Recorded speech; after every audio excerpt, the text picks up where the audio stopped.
Olá, tudo bem com você? Sou eu aqui de novo, sim, pastor Odailson, só na próxima temporada. Mas é muito bom estar aqui com você, esse é o Código Aberto e nós temos o privilégio de estar aqui estudando um pouquinho mais sobre o livro de Jó. Se você não assistiu o outro programa, eu sou o pastor Tiago Rodrigues, aqui tem outro Tiago, na produção tem outro Tiago, nós vamos dominar o mundo em breve. E nós estamos conversando nesse trimestre, já é a 12ª semana. Nós estamos bem pertinho do final de 2016. Se você tem decisões ainda pendentes que precisam ser resolvidas antes do dia 31, você tem pouco tempo, corre lá e resolve tudo isso, porque o ano 2016 foi embora. E junto com esse ano que está indo embora, nós estamos também quase chegando ao final dessa temporada conversando sobre esse personagem bíblico que é fascinante. E não apenas ele é fascinante, mas essa relação dele com Deus, a relação dele com o grande conflito e como a gente consegue se enxergar de certa forma nessa história também é algo maravilhoso. Aqui estão os nossos convidados, todos bem bonitos, presentes aqui, todos presentes e bonitinhos. E eu tenho uma pergunta para vocês. Hoje eu tô Odailson. Eu vou fazer pergunta. Encarnou aí. Não, mas a minha pergunta é a seguinte, simples pergunta. Eu vou começar pela Nayane. Nayane, o que você quer que esteja escrito na sua lápide quando você morrer? É claro que quando você morrer, né? Porque antes não precisa escrever nada. Não, uma pergunta simples, né? Ela tem 20 anos, você está perguntando a lápide dela. Cara, mas é um negócio lá em casa, a gente tem muitas conversas sobre morte, sobre essas questões. A gente já tem muita coisa definida. Entendeu? Assim, acho que é sempre bom, né? Pensar a respeito. Você me pegou de surpresa, o quê? Então, alguém sabe? Você sabe, Suda? Meu nome de trás para frente, meu pai teve a grande ideia de que forma fiel a Deus. Então eu tenho muito presente de que eu preciso ser fiel a Ele. Eu acho que eu gostaria, se eu conseguir cumprir até o final da minha vida, ser fiel a Ele. Alguém que foi fiel a Deus. Ó, legal. Pastor, eu posso falar a minha? Pode falar, então. Ó, tá vendo? Gente que pensa, a gente já tá pensando já no futuro. É porque eu tive uma aula semana passada sobre isso, esses dias, aí eu queria falar. Pode falar. Dormindo temporariamente à espera da voz do papai me chamando pro lar. Que bonito. Legal. Como é que é seu nome? Juliana. A Juliana. A Juliana, então, já falou a dela aí. Eu sei como vai ser o meu enterro. Você sabe como vai ser? A gente conversou disso esses dias, né? Conversamos. Meu enterro é silêncio absoluto, ninguém fala nada e o caixão desce e acabou. É isso. Tá bom. Vai ser... E na lápide eu queria que ela tivesse em branco, completamente em branco, sem nada escrito, sem nome, sem nada. É isso. Sem nada, ninguém saber. Você? Eu não quero nem lápide. Cremar e jogar em algum lugar. Tá, por aí também. Mas você pensou em alguma coisa, né? Não consegui. Pode colocar só o nome, data de nascimento e data de morte, pronto. Acabou. Beleza. Eu tô falando disso porque Handel, que compôs o Messias, né, a música O Messias de Handel, ele morreu, foi enterrado e na sua sepultura fizeram uma escultura dele em tamanho real. E a escultura dele está apontando para uma parte da partitura em que é a parte da música onde está O Meu Redentor Vive, que é o texto de Jó 19:25, que é o tema da lição dessa semana. E a gente vai conversar um pouquinho sobre isso daí. Mas antes da gente conversar, a gente tem o pessoal da música. A Juliana já falou um pouquinho, a gente tem aqui o Fernando Filé, né? Devo fazer um parênteses. E a Carla. Carla, mais uma vez, dá um oi pra gente. Fala de novo do grupo. Apresentou já o grupo da outra vez, mas quem é que faz? Tem gente que faz faculdade e quem faz ensino médio? Isso. Só ela faz ensino médio. Só ela faz ensino médio? Só ela é caçulinha. É o menor do time. A mascotinha. Beleza. Tá bom. Muito bom ter vocês aqui de novo. E Obrigada. Vocês participaram também do outro da discussão, podem participar, dar ideias, podem conversar aí junto com a gente também. Okay. O pessoal que é lá do IAP e está aqui com a gente, fizeram essa viagem para passar esse último mês de 2016 com a gente. Nós vamos orar nesse momento. Suda, você ora para a gente? Você sabia que eu ia te pedir para orar, né? Senti. Então tá bom. Oremos. Querido e bondoso Pai eterno, te somos gratos pela oportunidade que temos mais uma vez de abrir a Tua Palavra. Pedimos que o Espírito Santo esteja presente na nossa conversa, que o Senhor se revele a nós, que a Tua Palavra nos toque e que haja transformação na nossa vida após essa lição. Fique conosco, com o nosso estudo, com quem está em casa nos assistindo. Em nome de Jesus te pedimos. Amém. Para você que está em casa, a gente tem um desafio muito grande. O desafio da gente, o desafio nosso que está aqui, é nosso desafio pessoal, é o desafio da gente estudando a palavra com você também, é ajudar você a olhar para o texto bíblico como ele é. não como a gente queria que ele fosse. Talvez esse seja o grande desafio da gente. A gente lê a Bíblia como a gente queria e coloca na Bíblia palavras que nós gostaríamos que estivessem ali, interpretações. E às vezes quando a gente lê Jó falando, eu sei que o meu Redentor vive e por fim se levantará sobre a terra, me dá às vezes a impressão de que a gente pensa num Jó que está olhando Cristo na cruz e depois Cristo ressuscitando. Pastor Edson, quem é o Redentor de Jó? É claro que falar que o Redentor dele é Jesus é uma coisa, tá certo. Mas quem é, na concepção de Jó, quem é o Redentor? Tá certo quando você olha um contexto mais amplo das Escrituras, mas realmente é um deslocamento histórico e se incomoda bastante quem estuda a Bíblia um pouquinho mais academicamente, né? Você tem no Antigo Testamento todas as previsões do que aconteceria, mas você não tem o que aconteceu. Então, eles esperavam não Jesus, eles esperavam o Messias. E aí, quando o Messias vem, o nome dele é Jesus. Okay? Então, é importante a gente entender esse contexto. Então, quem é o Redentor de Jó, ele não sabe direito. Agora, é curioso porque tem o juiz, e ele está discutindo com o juiz, e ele espera que haja um advogado, né? Como é que é isso daí, Tiago? Não, eu estava reparando, bom, pelo menos na minha leitura aqui da lição da semana, esse verso foi meio passado batido. Mas como a gente leu o livro, né, para se preparar, para o código aberto e tal, eu lembro que eu grifei esse trecho aqui, que está em Jó 16, 19 a 21, diz assim: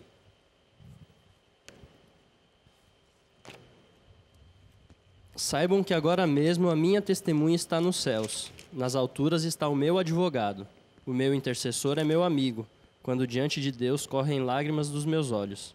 Ele defende a causa do homem perante Deus como quem defende a causa de um amigo. Bonito, né? É muito bonito. Aqui tem... Fala, desculpa. Não. Eu gosto de pensar que já existia essa ideia de advogado num livro tão antigo, né? Fala, Nayane. Eu ia falar que Jó já tinha esperança em seu Redentor, né? Mesmo sofrendo, ele já tinha essa esperança. A construção do capítulo 16, e essa é uma das maneiras de você solucionar o capítulo 19, porque o capítulo 19 ele tem uma série de pequenos probleminhas aqui, né? É um texto um pouquinho truncado e a tradução dele é um pouquinho complicada.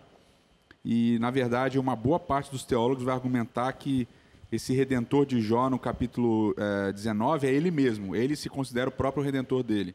Ele vai apresentar o caso diante de Deus e vai resolver. Isso acontece em vários outros momentos no texto. E o que ajuda a gente a entender o capítulo 19, na verdade, é o capítulo 16. Quando você lê o capítulo 16, ele tem uma sessãozinha, o Tiago leu para a gente, uma parte dessa sessão, mas a sessão começa no verso 18. Ele começa com um chamamento, né? Ó terra, não cubras o meu sangue, não haja lugar em que se oculte o meu clamor. Já agora sabei que a minha testemunha está no céu, e nas alturas quem advoga a minha causa. Os meus amigos zombam de mim, os meus olhos se desfazem em lágrimas diante de Deus, para que se mantenha o direito do homem contra o próprio Deus e do filho do homem contra o seu próximo. Tá? Então ele tem um deslocamento, ele fala da terra, ele vai para o céu. Aí ele volta, fala dos amigos, etc., e fala dele num contexto dele e Deus. Quando a gente vai para o 19, a gente tem uma mesma construção, vamos dizer assim, né? Ele diz assim, verso 23 em diante, né? Capítulo 19. Quem me dera fossem agora escritas as minhas palavras, quem me dera fossem gravadas em livro, que com pena de ferro e com chumbo para sempre fossem esculpidas na rocha. Então ele está falando de escrever, é terrestre, né? Aí de repente ele fala, porque eu sei que o meu Redentor vive e por fim se levantará sobre a terra. Depois revestido, ou seja, ele vai para o céu. Tem um Redentor que vive e vai se levantar e aí ele volta para a terra, como acontece no capítulo 16.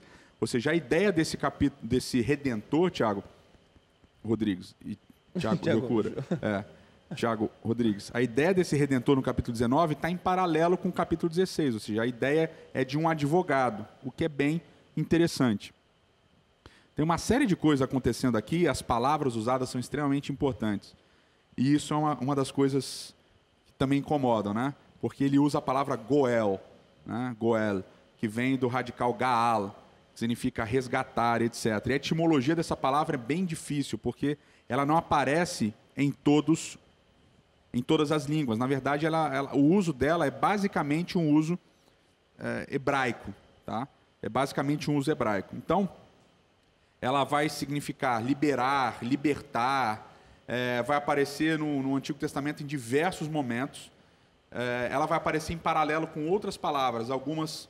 Uma significa, por exemplo, pagar resgate, né? Você pagar resgate. Outra significa salvar, né? Então vai aparecer em paralelo com várias palavras.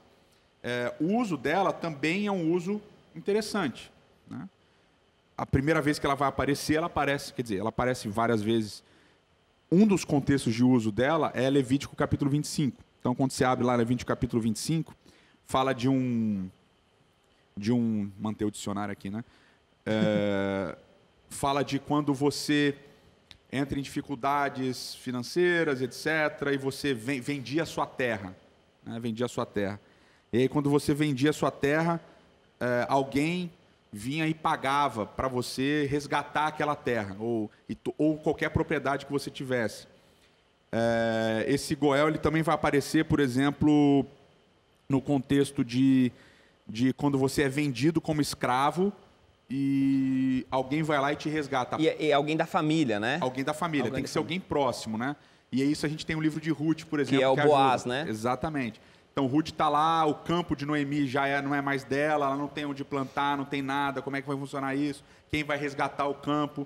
Aí Boaz descobre que tem um parente mais próximo de Noemi, que é a sogra de Ruth, e aí vai fazer toda aquela negociação e tal. E aí não é só resgatar o campo, tem que resgatar a mulher também. Então tem que gerar descendência para Noemi. Tem algumas exigências, né? Exatamente. Tem a maneira como o contrato vai funcionar. Tem que ser parente de sangue, tem que comprar propriedade, disposto a comprar ou a se casar. Exatamente. Tem umas exigências. Você resgata tudo. Então, por exemplo, o nome de Noemi tinha morrido, o nome da família de Noemi tinha morrido, porque o marido dela morreu, ou seja, ela não podia ter mais filho, porque o marido morreu. E os filhos dela morreram, ou seja, ela não tinha descendência. Né? Então, ao resgatar a terra, o indivíduo tinha que resgatar a descendência também. E aí o indivíduo mais próximo de Noemi, ele fala, não, é melhor, eu já tenho esposa, tal, vai dar problema. Vai dar muita dor de cabeça. Vai dar problema, é melhor você... E Boaz vai lá e casa e resgata. Você também tem ficar mudando de tela, né? Você também tem a ideia do escravo, quando o escravo é vendido, um parente também próximo vai lá e resgata. Você tem uma ideia que é muito interessante, porque é uma das possíveis traduções de Goel, que não é só o resgatador, mas o vingador. Porque você tinha um vingador de sangue, né? Então, um indivíduo mata o outro, e aí injustamente, e aí você tem o resgatador de sangue, ou o vingador de sangue. Ele vai e mata você. Ele mata você, né? E restaura a ordem. Você tem, por exemplo, a ideia da terra voltar para o seu dono original, que também é descrito com o uso da palavra Gaal. E o Gaal, o resgatar, o resgatador, ele também é entendido em alguns contextos da aplicação dessas leis como um indivíduo que fica do lado do cara defendendo o cara. Um advogado. Como se fosse um advogado. A palavra não é advogado, Sim. É resgatador, mas ele age como se fosse um advogado em alguns contextos da Bíblia. Ou seja, esse conceito do Goel, que é usado aqui em Jó, ele aparece em outros contextos da Bíblia carregado de significado também. Então, provavelmente, como a gente já discutiu várias vezes, Jó tenha sido o primeiro livro da Bíblia a ser escrito, ou seja, esse contexto, de alguma maneira, é embrionário em Jó, mas ele vai se desenvolver ao longo do Antigo Testamento com uma camada de significados tremenda. Em Apocalipse, o Cordeiro de Deus, né, o Cordeiro da tribo de Judá, o Leão da tribo de Judá, o Cordeiro de Deus, ele é o resgatador dos filhos de Israel e é o vingador deles ao mesmo tempo. Porque ele não só os resgata, mas ele vinga o sangue deles também. Sim. Então, esses vários camadas não estão ainda presentes completamente na cabeça de Jó, mas vão ser desenvolvidas ao longo do Antigo Testamento com esse ápice. Mas eu acho interessante pensar também que, assim, Jó, ele fala do Redentor, ele fala do resgatador antes da lei levítica. E eu acho interessante pensar que, se a gente for olhar para as leis levíticas, olhar para as leis do Antigo Testamento, elas surgem ali como leis, como código, mas elas têm eco em posturas que Deus já tinha, em uma relação que Deus já tinha com o seu povo antes mesmo de existir como povo. A relação que Deus já tinha com Abraão, com Isaac e com outros patriarcas. Sim. Essas leis elas já existiam na prática de vida, na expectativa de Deus do povo, mesmo antes de estar codificado. Eu acho isso muito interessante também. O princípio básico de todas as leis, isso é o que eu estou falando, esqueci a palavra agora, cara. É uma generalização, olha, esqueci essa palavra, generalização. É uma generalização, mas a maior parte, o princípio básico das leis é a imitação de Deus. Tá? Então, Deus te convida a imitá-lo, Deus te convida a ser como Ele, né? Porque você é o representante dele. Então, é exatamente o que você falou. Ou seja, esse princípio do Goel está diretamente relacionado com o caráter de Deus. Porque o que acontece com o Éden, Gênesis capítulo 1 e 2, né? Ele cria e ele dá ao homem o poder de dominar sobre. E o homem domina sobre, ou seja, ele é o dono de. E quando ele peca, quando ele come do fruto, quando ele desobedece, ele perde o direito que ele tinha. E uma das punições é inclusive para a terra. Maldita seja a terra por tua causa. Ou seja, a terra era abençoada, agora a terra é maldita por causa da sua ação. Ou seja, ela deixou de ser sua. Não é você que tem um controle sobre ela mais. Porque Gênesis 1 diz que o homem deveria subjugar a terra. Quando o homem come do fruto, a terra se rebela contra ele. A terra não é mais dele. Então, como é que vai funcionar esse resgate? Esse resgate vai funcionar através, Gênesis 3,15, da semente da mulher que vai vir e vai pisar a cabeça da serpente. Ou seja, esse é um resgate do que o homem perde. Então, esse princípio está ali presente, né? E vai se desenvolver. O que Deus ele convida o homem a ser nas leis levíticas. Eu sou resgatador, eu quero que você experimente isso. Agora você vai resgatar o seu parente de sangue, etc. e tal. Vai ser o vingador, para você entender o que eu vou fazer também. Mas em Jó isso está embrionariamente presente. É muito rico isso, e para você que está acompanhando em casa, talvez está pensando, mas por que vocês estão falando de tudo isso? Por uma razão muito simples.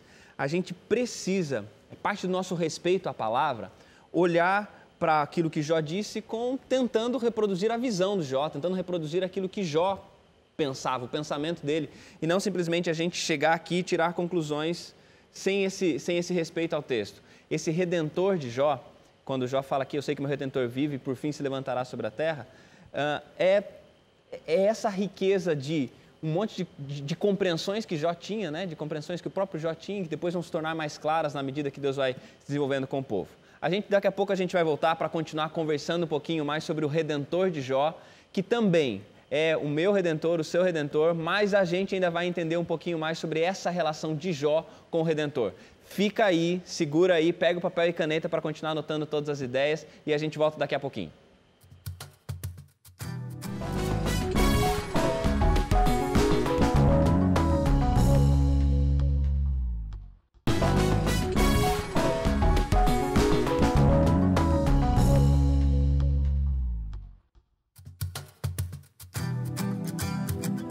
Código Aberto de volta, nós estamos na 12ª lição, 12º encontro dessa temporada, falando sobre o livro de Jó, falando sobre Jó e de maneira especial falando sobre o Redentor de Jó.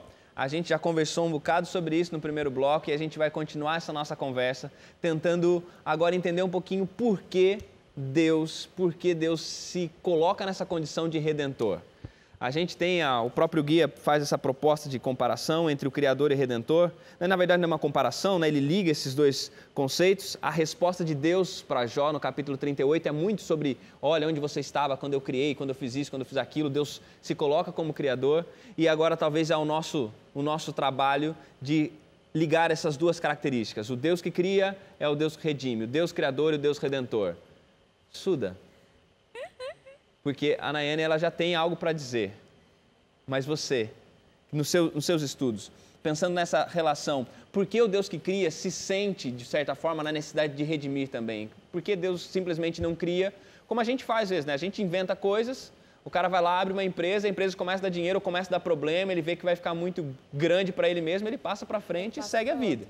Por que Deus simplesmente não passou a gente para frente ou deixou quieto? Porque Deus cria e se preocupa agora em redimir aquele que ele criou. E tem muita gente que hoje acredita, né, que o mundo foi criado e pode ter sido até criado por algo divino, mas ele saiu de cena e nos abandonou, né? A lição de domingo, eu gosto do paralelo que ela faz entre João 1 e Gênesis 1, e aí o pastor pode explicar muito melhor do que eu como é esse paralelo, sobre o verbo estar no mundo, enfim. Mas somente na minha concepção, assim, bem simplória, pastor, somente porque ele criou é que ele pode redimir, né? Eu acho que Deus é muito misericordioso de criando, ele sabe das nossas limitações e ele vê o problema, mas ele também vê a solução, que é ele mesmo nos redimindo. Eu acho interessante pensar, né, que ele redime porque ele criou. Mas eu quero pensar na pergunta de uma forma inversa. Porque ele criou, ele precisa redimir? Não. Então por que ele entra nesse negócio? Por que, Deus? Por quê? Mas é uma pergunta importante da gente pensar, né? Porque às vezes a gente, né, coloca assim, olha, Deus ele é redentor porque ele é criador.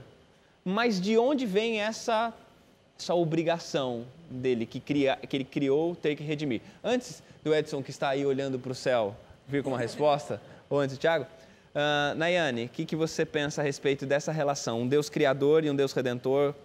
Você já tinha uma afirmação para dizer, uma afirmação-pergunta que você queria fazer também, né? Essa ideia de Deus criador, Deus redentor, ela é bem complicada, né? Porque aí um Deus que cria e a gente vai retomar o que a gente já discutiu nas outras lições, né? Se ele sabia do que viria mal, por que então ele criou? Ou como você disse, por que já não passou a gente para frente? E aí a afirmação, pergunta que eu tenho para fazer para o Edson, Jó demonstrou que ali ele tinha algum conhecimento desse Redentor. E nas falas que ele diz ali, da onde que ele tirou esse conhecimento que, como a gente já falou na lição passada, que era avançado para a época dele? Da onde que veio essa aproximação de que ele tinha certeza que não acabaria ali, não vinha morte. Ele tinha certeza que algo viria depois, o mundo não acabaria apenas na morte. Você viu? Excelente pergunta, cara. Excelente pergunta. Excelente pergunta. Menina sábia. Bom, esse conceito de criação redenção, ele aparece bem desenvolvido nesse livro aqui. Olha só. Mais um esse já livro dá. assim. O nome do livro é Nosso Criador Redentor, do La Rondelli.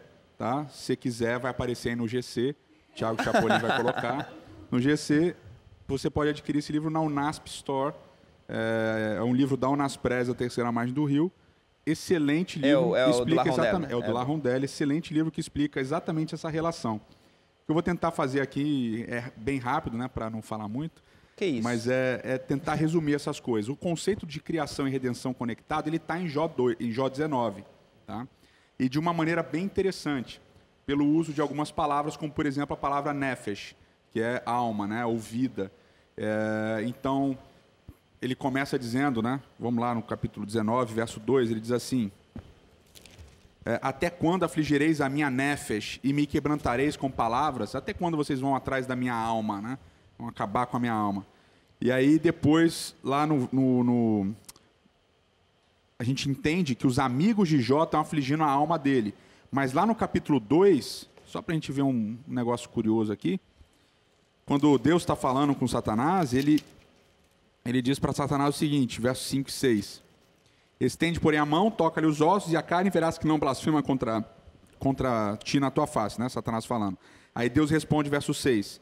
Eis que ele está em teu poder, mas poupa-lhe a nefesh. Então, Satanás não pode tocar na nefesh dele, na alma de Jó, na vida de Jó, tem que poupar a vida de Jó, mas Jó diz que os amigos dele estão acabando com a vida dele. Então, os amigos dele estão indo além de Satanás. Só uma coisa interessante para vocês trabalharem aí na lição, sei lá onde. Bom, outra coisa interessante aqui, Nayane, tem a ver com a sua pergunta, ele fala assim, meu Redentor vive, ele usa o verbo, ele usa a palavra rai, né? Meu Redentor está vivo, do verbo raiar, que é o verbo ser, e ele diz, e por fim ele vai se levantar sobre a terra, ele vai usar o verbo cum. O verbo cum é levantar quem está deitado. Deita, levanta. Aí ele diz, o meu Redentor está vivo. Está pescando? Meu Redentor está vivo. E o que vai acontecer no final? Ele vai levantar. Quem é o Redentor? É o que está vivo, mas está deitado. Deitado e levanta. Então, o verbo cum, ele está relacionado, por exemplo, com o momento clássico da viagem do povo de Israel pela terra. Quando Israel constrói o santuário e eles vão se movimentar pelo deserto ainda, como é que eles se movimentam? A arca de Deus repousa, aí eles param. E quando a arca de Deus levanta, o que eles têm que fazer? Levantar acampamento. E quando a arca de Deus levanta, o que Moisés dizia? Levanta-te, ó Senhor, e sejam dissipados os teus inimigos. A ideia do levantar a arca tem a ver com juízo. Então, o Redentor que deita é o Redentor que levanta. E quando ele levanta para quê? Para efetuar o juízo. Tá?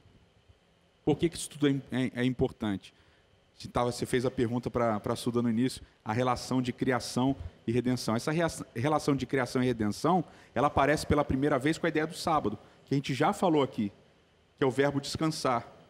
O que significa o verbo descansar? Quem assistiu os programas sabe, o verbo descansar tem a ver com reinar. Então, quando Deus estabelece o sábado, Deus descansa no sábado. O centro do sábado é o descanso de Deus. E o que é o descanso de Deus? Ele se portar como rei, ele sentar no trono e reinar. E sentar no trono e reinar tem a ver com julgar. Então, o Redentor é o indivíduo que julga. Ele é o Criador e quando ele cria, ele deixa uma marca no tempo para lembrar-nos de que, além do Criador de tudo, ele é também o juiz. E por isso ele é o Redentor, E aí porque ele redime. Aí traz a ideia de vida eterna, da grande esperança. Da grande esperança de tudo, porque ele que mantém a vida. Então, o que acontece com esse Redentor? Ele deita, ele repousa, mas ele levanta para efetuar o juízo. Então, esse conceito está presente em Jó. E como é que Jó sabia? Por causa da criação. O conceito de criação traz embutido nele o conceito de juízo. Você vai, por exemplo, para o Salmo 19. Se desse tempo de ler tudo, seria muito bom, que o Salmo 19 é muito bonito. Mas eu não sei se tem tempo. Talvez não. Talvez não, né? Só... Mas assim, talvez. Talvez. Então, você lê o Salmo 19, como é que fala? Os céus proclamam a glória de Deus e o firmamento anuncia as obras de suas mãos. Um dia discursa outro dia, uma noite revela conhecimento a outra. Não há linguagem, não há palavras, e deles não se ouve nenhum som. No entanto, por toda a terra se faz ouvir a sua voz, e as suas palavras até os confins do mundo. Aí pôs uma tenda para o sol, e qual noivo, como seus sais dos aposentos e tal. Verso 6, principia numa extremidade dos céus, dos céus e vai até outra. Aí ele começa a falar da lei de Deus. Aí vai, peraí. Ele está falando de criação, de repente o cara muda completamente, vai falar de lei. As duas coisas estão conectadas completamente. Na mentalidade de Gênesis, elas estão juntas. Quem cria é quem dá lei. Quem dá lei é quem julga. E é assim que termina o Salmo. Olha lá. Verso 14. As palavras dos meus lábios, o meditar do meu coração sejam agradáveis na tua presença. Senhor, rocha minha e redentor meu. Então ele começa falando da glória de Deus na criação, ele termina falando de Deus como redentor, como juiz, como julgador, fazendo o juízo. Então as duas coisas, elas nunca estão desconectadas, elas estão sempre juntas. E Jó entendia exatamente isso. E aí, acho que vem a colocação que a Sudalei começou a falar, que foi de João capítulo 1. Né? Porque quando a gente entende o que é a criação em Gênesis, e João vai entender exatamente isso, ele conecta as duas ideias. Então, lá em Gênesis 1, verso 1, diz: no princípio criou Deus os céus e a terra. O que é o princípio? A gente sempre entende o princípio como um marco temporal. Mas é interessante que na Bíblia ele não é só um marco temporal. Porque Provérbios capítulo 8, a gente já discutiu aqui na lição de Provérbios, Provérbios capítulo 8 fala que o princípio da criação de Deus é a sabedoria dele. Que ele traz à frente e coloca para construir o mundo. E depois essa sabedoria vai se deliciar nas coisas do mundo. Quando a gente vai para João 1 diz quem é essa sabedoria de Deus. Essa sabedoria é o Verbo. O Verbo se fez carne. Habitou entre nós, cheio de graça, de verdade e tal. Ele diz, por meio do Verbo tudo foi feito. E através dele tudo se fez. Então, esse Bereshit, esse no princípio, ele não é apenas um marco temporal, ele é uma pessoa. Então, o Redentor é o Criador. Quem é o Criador? Gênesis 1, Provérbios 8, João 1, Colossenses 1, o Criador é o Messias. O Messias é o que cria, ele é Jesus. Então, como ele é o Criador, ele também é o Redentor. E aí a gente entende melhor essa fala importantíssima de Jó, aqui no capítulo 19. Ótimo. Você captou tudo, Thiago? De leve, né? Vou rever depois. depois você assiste. Depois você vai colocar no YouTube de novo para assistir. Mas dá para entender, sim. Muito e rever legal. Essa relação eu acho muito bacana, mas eu penso assim, quando eu falei a respeito do Criador e do Redentor, né, e por que um Criador se vê na responsabilidade de redimir, mas eu acredito, aí vocês podem pensar junto comigo sobre isso, que a motivação de Deus para criar é o que o faz ser Redentor. Por que ele se sente na obrigação de redimir? Isso não tem a ver com o ato de criar, mas tem a ver com a razão de criar. Dentro do caráter de Deus existem características dele que o fizeram criar.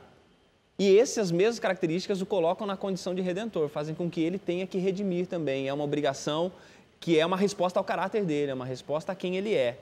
E não é pelo simples fato dele ter criado, não é pelo simples fato dele ter feito coisas, mas tem a ver com o que o motivava a fazer. Tá?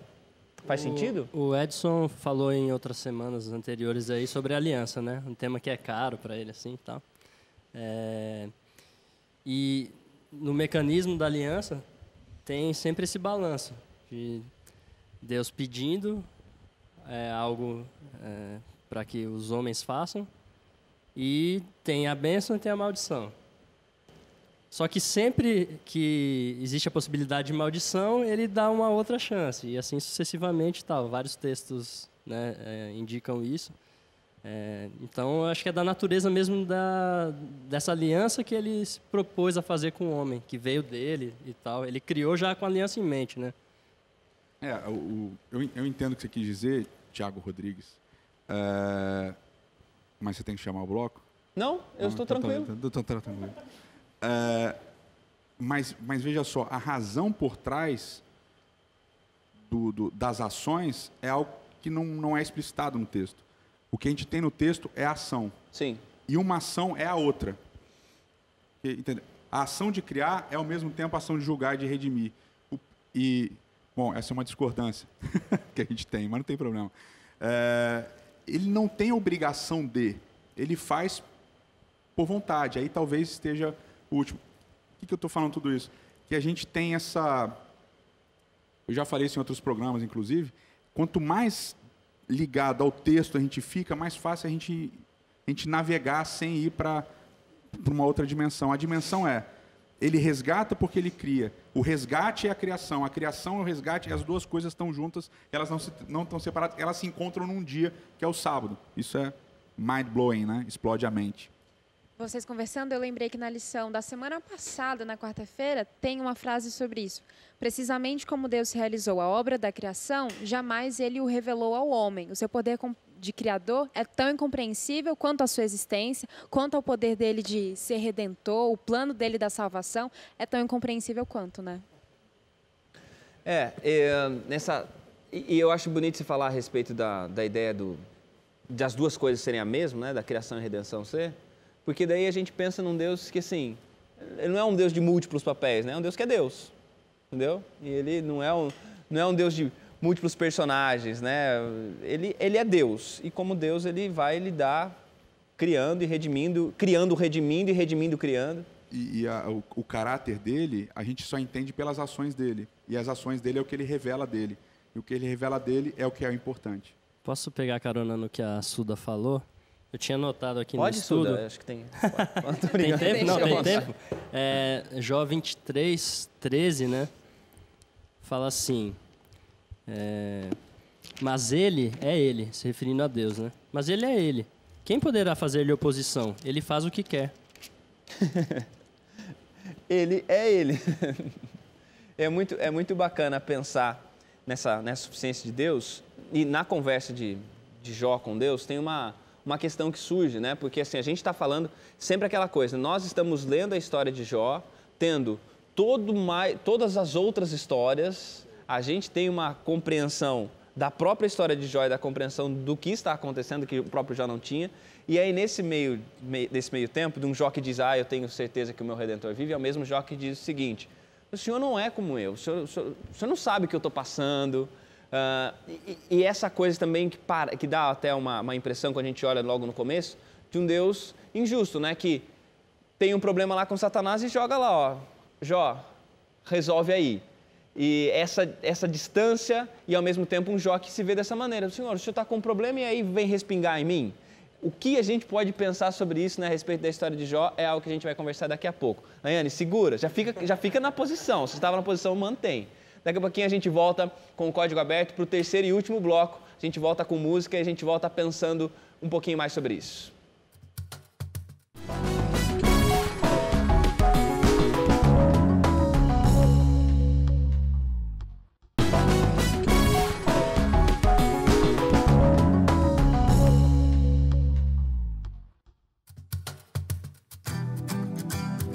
Como prometido, estamos de volta. Código Aberto, voltando para o terceiro e último bloco dessa nossa semana que estamos estudando e conversando um pouquinho sobre o Redentor de Jó. A gente já falou um pouco sobre isso. Eu sei que se você está acompanhando com o guia, você viu que tem um monte de coisa ainda que o guia quer abordar, mas a gente tem escolhido ficar dentro de alguns temas que são fundamentais não apenas para a nossa compreensão do texto bíblico, mas até mesmo para a nossa compreensão da perspectiva bíblica. Então a gente já conversou bastante sobre o Redentor e agora a gente vai ouvir música, antes da gente voltar para aquela pergunta que ficou no ar, desse Jó que olha e diz: Senhor, mas o Senhor não é... Por que o Senhor... Quem é o Senhor para me permitir sofrer dessa maneira? Você não sofre como eu, você não sabe o que eu estou passando, que é às vezes as mesmas coisas e questionamentos que a gente às vezes faz para Deus. Mas antes de voltar na Nayane, que está aqui tensa de vontade de falar, a gente vai ouvir a música. Qual é a música de hoje? A música fala exatamente isso, pastor. Me resgatou, fala de sofrimento humano e de como Deus nos resgata e a confiança em Deus para a gente superar os nossos conflitos. Expressão de vida, então, marcando exatamente, né? As músicas escolhidas com muito critério. Obrigado, que Deus abençoe vocês.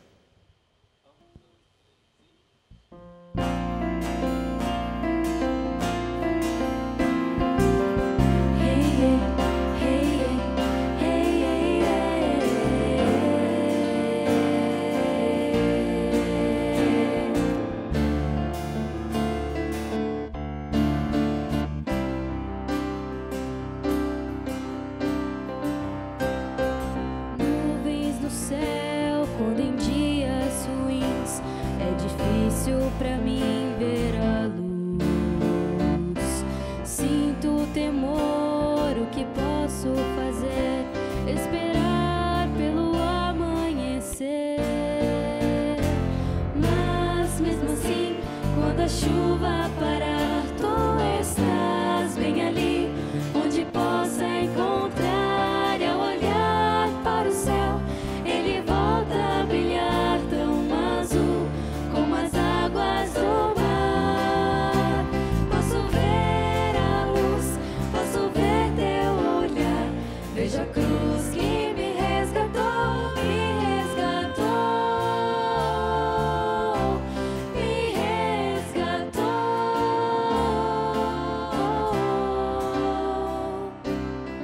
Noite de dor, não consigo dormir. Vejo nuvens escuras no céu. Eu sei que está, sim, ele está me esperar. Teu amor me fará renascer. Raios de sol, como a brisa do mar, tu estás bem ali, onde possa encontrar. Ao olhar para o céu, ele volta a brilhar tão azul como as águas do mar. Posso ver a luz, posso ver teu olhar. Vejo a cruz que me resgatou, me resgatou, me resgatou.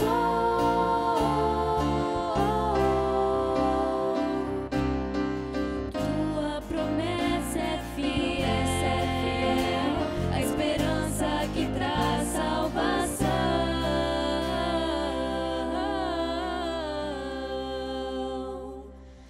E ao olhar para o céu, ele volta a brilhar tão azul como as águas do mar.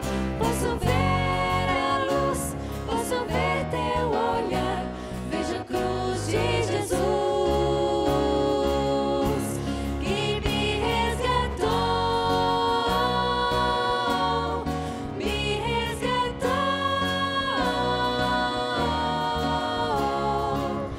Hey, hey, hey, que me resgatou.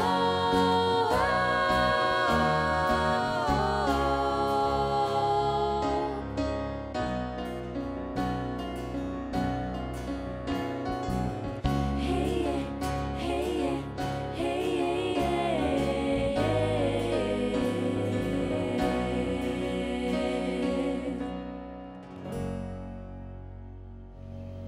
Muito bom. Realmente a música falando da realidade que a gente está estudando, né? Falando desse Deus que é resgatador, que é redentor. Esse Deus que é redentor e resgatador, a gente tem esse conflito, como a gente já falou no bloco anterior, de um Jó que não sabia de tudo isso. E aí, né, Ana, a gente terminou com a seguinte impressão, com a seguinte ideia, desse Jó falando sobre isso com Deus. Porque logo no começo do texto tem lá Deus, no começo do texto de Jó, né, Deus aquele problema com Satanás e tal, e Jó é trazido à tona e ele começa a sofrer todas as coisas, e Jó argumenta de Senhor, o Senhor não sabe o que eu passo, não sabe o que eu sofro, o Senhor não é homem de carne e osso para saber o que eu sinto. Como é que a gente, não como é que a gente responde a Jó, porque a gente não precisa mais responder, mas essa inquietação de um Deus que às vezes parece que nos colocou dentro de um contexto e que ele está distante. É engraçado porque, não é engraçado, mas no contexto, ali Jó não tinha certeza de nada, né? Mas mesmo ele crendo em seu Redentor. Mas ele não sabia, tanto é que ele até fala assim, Senhor, você não sabe o que eu estou passando, você não sabe a dor que eu estou sentindo, vendo os meus filhos, eu perdendo todos os meus bens, a minha esposa se voltando contra mim. O Senhor não tem ideia do que eu estou passando. E aí depois de todas essas perguntas, ele ainda espera uma resposta de Deus, e aí vem o que a gente estudou na semana passada, que Deus não responde sua pergunta, só faz ele refletir. E aí, hoje a gente tem a vantagem, a gente, às vezes, muitas vezes, a gente se compara com Jó, né? Estou no deserto, igual a Jó. Mas aí, a gente já tem uma perspectiva do que vai vir depois. A gente pode olhar para a cruz e ter essa esperança que um dia ele já passou por tudo, pelos nossos pecados, já não suportou sua dor que Jó tinha. Ele suportou a dor de cada pessoa que já viveu, que vai viver ainda. E a dor que a gente vive hoje. Então, a gente não tem ideia desse sofrimento, ideia dessa dor que ali Jó coloca. Senhor, você não sabe o que eu estou passando.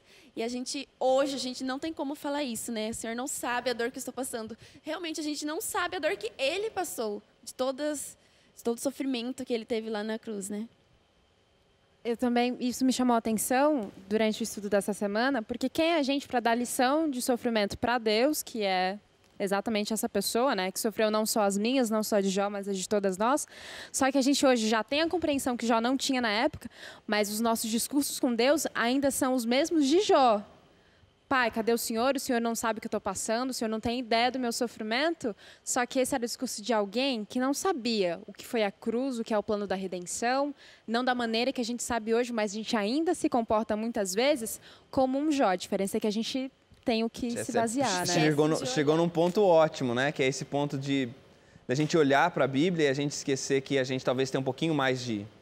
A gente já viu, né? Muito mais coisa. A gente tem a Bíblia completa, né? Sim, a gente não tá tem o conhecimento do início e do fim. Sim, e aí a gente está, às vezes, repetindo as mesmas inquietações, as mesmas indagações, vivendo os mesmos conflitos existenciais, sendo que a gente tem informação para talvez estar em outro nível de conflito, né? Talvez não que a gente não vai ficar em outras indagações, em outras inquietações. Eu vou fazer minha contribuição só com o texto aqui. Vou ler o texto que a gente se referiu aqui, o Jó 10, né? 4 a 5, em que ele questiona: acaso tem olhos de carne? Enxergas como os mortais? Está falando com Deus, né? Teus dias são como os de qualquer mortal? Os anos de tua vida são como os do homem? A lição sugere 2 textos que eu achei legais para responder essa inquietação. Tudo bem, a gente entende que Jó não tinha isso, mas a gente pode se confortar neles. E os 2 têm a ver com Cristo. O primeiro é João 1,14. Aquele que é a palavra tornou-se carne e viveu entre nós. Isso aí já responde essa questão de Jó, né? Você é de carne, tá, vive como eu vivo. Então, tem a ver com isso. E Lucas 19:10 fala assim: pois o Filho do Homem veio buscar e salvar o que estava perdido.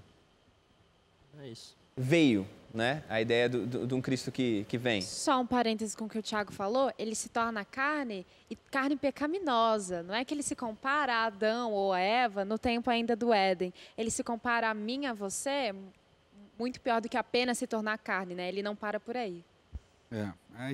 A natureza de Jesus já é um debate bem mais complexo, mas né? o comentário bíblico na segunda-feira, né? Não só tornou-se carne, mas em semelhança à nossa carne pecaminosa. Não, ele era igual a nós e não era igual a nós ao mesmo tempo, né? Ele vem com uma natureza que é complexa da gente entender. Porque quando você fala que ele veio com uma natureza pecaminosa igual a nossa, fica parecendo que a gente pode Mas ser... eu acho que, pelo que Não, eu eu sei entendi... o que quer dizer. Não, eu tô dizendo o seguinte, eu só pra quero ser o advogado. Um advogado. Perigoso, o Goel. perigoso. Não, mas assim, que é bom até fazer essa distinção, que, por exemplo, quando a Suda está falando da carne, ou seja, ele veio com sujeito à enfermidade, Sim, sujeito sim. àquilo que Jó sentiu na sua pele, ele veio podia para sentir, sentir, ele ele veio para sentir né? isso na pele. Ele questionou né? isso. Você Agora, tem a carne? natureza dele, né? As conversões, a gente Exatamente. entende que ele veio com essa natureza de Não, Adão eu entendi o que a antes do Su quis pecado. dizer, é só bom a gente pontuar, porque é a mesma coisa e não é a mesma coisa ao mesmo Você tempo. entendeu mesmo? Não, entendi. É só porque isso é um problema sério, né? Sim. A gente vai falar da natureza de Jesus. Ah, é só isso que você queria pontuar? Ah, não, tem outras coisas para falar. Mas então, eu tô- por favor, tenha bondade. Você já levantou o microfone. Porque a gente está falando disso, mas realmente é um ponto importante para a gente deixar essa distinção. Mas é muito interessante pensar nisso. Eu acho que é legal pensar num Cristo que vem, que ele sente dores e tudo mais, que ele vive essa experiência. Jó talvez podia ainda falar, olha, o Senhor não sabe o que é sentir. Hoje a gente não pode olhar para trás e falar, Deus não sabe como se sente um humano, né? Apesar, ele veio, sofreu, passou o que a gente passou, mas ele não foi pecador como a gente é, né? Sim. Exatamente. Eu vejo... Eu ia discordar de você de novo, né? Mas aí é difícil, né? Toda vez você vai ficar chateada. Mas, por exemplo, você fala assim, a gente tem o que Jó não teve, etc. e tal, a gente não precisa fazer as mesmas perguntas, etc. Mas a questão é, a natureza de Jó continua sendo a nossa natureza, é a mesma natureza. E a gente vai fazer as mesmas perguntas, com resposta sem resposta. E, basicamente, quando a gente vai sofrer, a gente vai fazer as mesmas perguntas de Jó, e o importante é que quem está ouvindo a gente, quem está vendo a gente, é que isso não tem problema, entendeu? Não tem problema você questionar, não tem problema você brigar com Deus, você tem que passar pelas mesmas coisas. Veja, não é porque Jó passou que você não tem que passar. A nossa tendência natural quando a gente lê o texto bíblico é assim, começa aqui, termina aqui, entendi o caminho, beleza, conclusão é essa, acabou o caminho. Porque você já chegou na conclusão, acabou o caminho. E o texto bíblico não é isso. O texto bíblico é, a conclusão você já sabe desde o início. Agora o importante é você fazer o caminho sempre. Então, você já sabe a conclusão da história de Jó, já sabemos. A gente já tem, entre aspas, respostas para o que Jó passou, já temos. Já sabemos que Jesus veio, mas não interessa, você tem que fazer o mesmo caminho de novo. E sempre que você perder alguém, que você se deparar com o sofrimento, com a morte, com não sei o que lá, você tem que fazer o mesmo caminho de novo para chegar na conclusão que você já sabe. Mas a conclusão não é importante. O importante é o raciocínio. E isso tem que ser valorizado, porque nas nossas comunidades religiosas, as pessoas sofrem e elas recebem um lenitivo, que é um lenitivo... você não sabe? Deus eu sei que não foi isso que você falou. Mas... Eu tava perguntando, mas você entendeu o que eu quis dizer? Não, alguém entendeu o que eu quis dizer? Não, eu entendi Então o que tá quis bom. dizer, mas eu só estou colocando, fazendo um contraponto que é importante. Porque às vezes as pessoas contam, mas você já sabe, Jesus já veio, já morreu por você, você já está salvo, não tem por que você ficar triste. Não, não é assim. Ou seja, o cristão não pode ser triste, o cristão tem que ser alegre, porque ele já sabe que Cristo morreu, ele já tem a vitória. Mas não é assim, cara. A Bíblia não é assim. Um problema maior do que a tristeza até é um quadro de depressão, que às vezes na igreja a gente... Cara, direto acontece isso com muitas pessoas. Você está deprimido. Por que você está... Depressão não é doença de crente. Crente não pode ter depressão porque Cristo morreu. Então não é assim que as coisas funcionam, né? Pastor, Opa, quando a gente cara. está no olho do furacão, a gente não consegue ter essa visão. Quando a gente está no meio da tormenta, embora a gente saiba muitas vezes o fim, mas parece que na nossa vida aquilo não vai chegar. Porque a gente lê a história de Jó e outras histórias mais, eu leio o início, leio o fim, nossa, eu sei o final, ótimo, nossa, beleza. Mas quando é com a gente não tem ideia, a gente não consegue enxergar o fim. A gente está no meio do furacão e aquilo ali parece que é infinito, que é infindável. Porque na minha vida pode não ser igual na sua, ou na de Jó, o fim pode ser diferente. Então a gente tem que ter ideia assim, de que a gente passa pelo sofrimento mesmo e que o que o pastor disse é muito importante, que a gente tem que ter todo esse caminho é importante e é difícil passar. E quando passa, as dúvidas e as perguntas vêm e a gente questiona muito. E é legal que, por exemplo, estou fazendo uma comparação entre Eclesiastes e Jó livre, né? Mas você vê, a conclusão de Eclesiastes todo mundo sabe. Teme a Deus e guarde seus mandamentos, porque esse é o dever de todo homem, que Deus vai trazer juízo. Beleza, todo mundo sabe. A conclusão de Jó todo mundo sabe. Deus resgata Jó, restaura Jó e tal. A conclusão é a mesma para todo mundo. Se você foi fiel, você sabe a conclusão. Agora, o caminho é diferente para todo mundo. O caminho de Salomão é um, o caminho de Jó é outro, o caminho de outro. Então, a gente não pode ignorar o caminho. O caminho é onde a gente constrói o relacionamento com Deus. É o caminho onde a gente tropeça, onde, etc. e tal. E eu não sei se já está acabando, mas já vou falar minha última fala. Que bom. Você tem, Que bom, tem essa noção, né? de... Você já comandou o programa? Não, mas então, enquanto você está falando, enquanto você vai procurar, eu acho bacana pensar nisso, né? Desse cuidado e da experiência pessoal, né? Desse cuidado de respeitar a experiência pessoal para a gente não se tornar, na vida de quem sofre, como os amigos de Jó também. Como os amigos de Jó. Eu queria ler o verso, que é o verso 27 do capítulo 19 de Jó, que a nossa tradução ela é boa, ela é linda e tal, mas o original é mais bonito. Você tem 1 minuto. Então ele diz assim, aquele que eu verei por mim mesmo, os meus olhos o verão. Verão não estranho. Verão não um estranho. Eu desmaio, os meus rins desmaiam dentro do meu corpo. Os meus rins desmaiam dentro do meu corpo, né? A ideia dos rins conectada dá muita emoção dentro da Bíblia, né? Mas olha só, eu verei, os meus olhos vão ver. Eu verei não um estranho.